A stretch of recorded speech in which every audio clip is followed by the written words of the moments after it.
YSR Congress party Macherla మాజీ శాసనసభ్యుడు పిన్నెల్లి రామకృష్ణారెడ్డికి హైకోర్టులో షాక్ తగిలింది.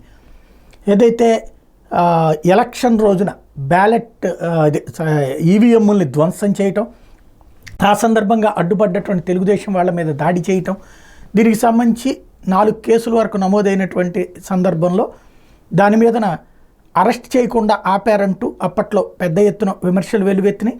అయితే హైకోర్టు తాత్కాలికంగా అంటే కేసు విచారణ పూర్తయ్యేదాకా అంటూ ముందస్తు బెయిల్కి అయితే ఆయన అప్లై చేసుకున్నారు కాబట్టి అప్పటిదాకా స్టే ఇస్తూ వచ్చింది.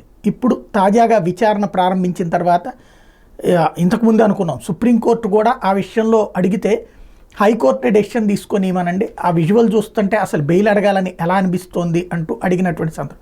కాబట్టి హైకోర్టు కూడా బెయిల్ ఇచ్చే ప్రసక్తి ఉండదు అని అప్పుడే అనుకున్నాం. ఇప్పుడు అదే జరిగింది. ముందస్తు బెయిల్ కోరుతూ వేసినటువంటి పిటిషన్ని కొట్టివేసింది ఆంధ్రప్రదేశ్ హైకోర్టు. దాంతో ఇప్పుడు పిన్నెల్లి రామకృష్ణారెడ్డి కోసం వేట ప్రారంభమవుతుంది. ఆయనంతటా ఆయనే లొంగిపోతారా, లేకపోతే కనుక ఎక్కడున్నా సరే పట్టుకొచ్చి అరెస్ట్ చేయడం. ఎందుకంటే దాదాపు 20 సంవత్సరాలుగా అక్కడ పూర్తి ఆధిపత్యం ప్రదర్శించినటువంటి పిన్నెల్లిని ఎలాగైనా దెబ్బతీయడానికి బ్రహ్మారెడ్డిని తీసుకొచ్చి చేసిన ప్రయత్నం సక్సెస్ అయింది. ఆ నేపథ్యంలో రివర్స్ రాజకీయం అక్కడ నడుస్తోంది. ఇప్పుడు పిన్నెల్లిని ఎలా అయినా సరే జైల్లో పెట్టాలని చూస్తున్నటువంటి సందర్భంలో తనకి తానే చెయ్యి కాల్చుకున్నటువంటి పరిస్థితి. అది ఇప్పుడు పిన్నెల్లి జైలుకు వెళ్ళడం ఖాయంగా కనబడుతోంది.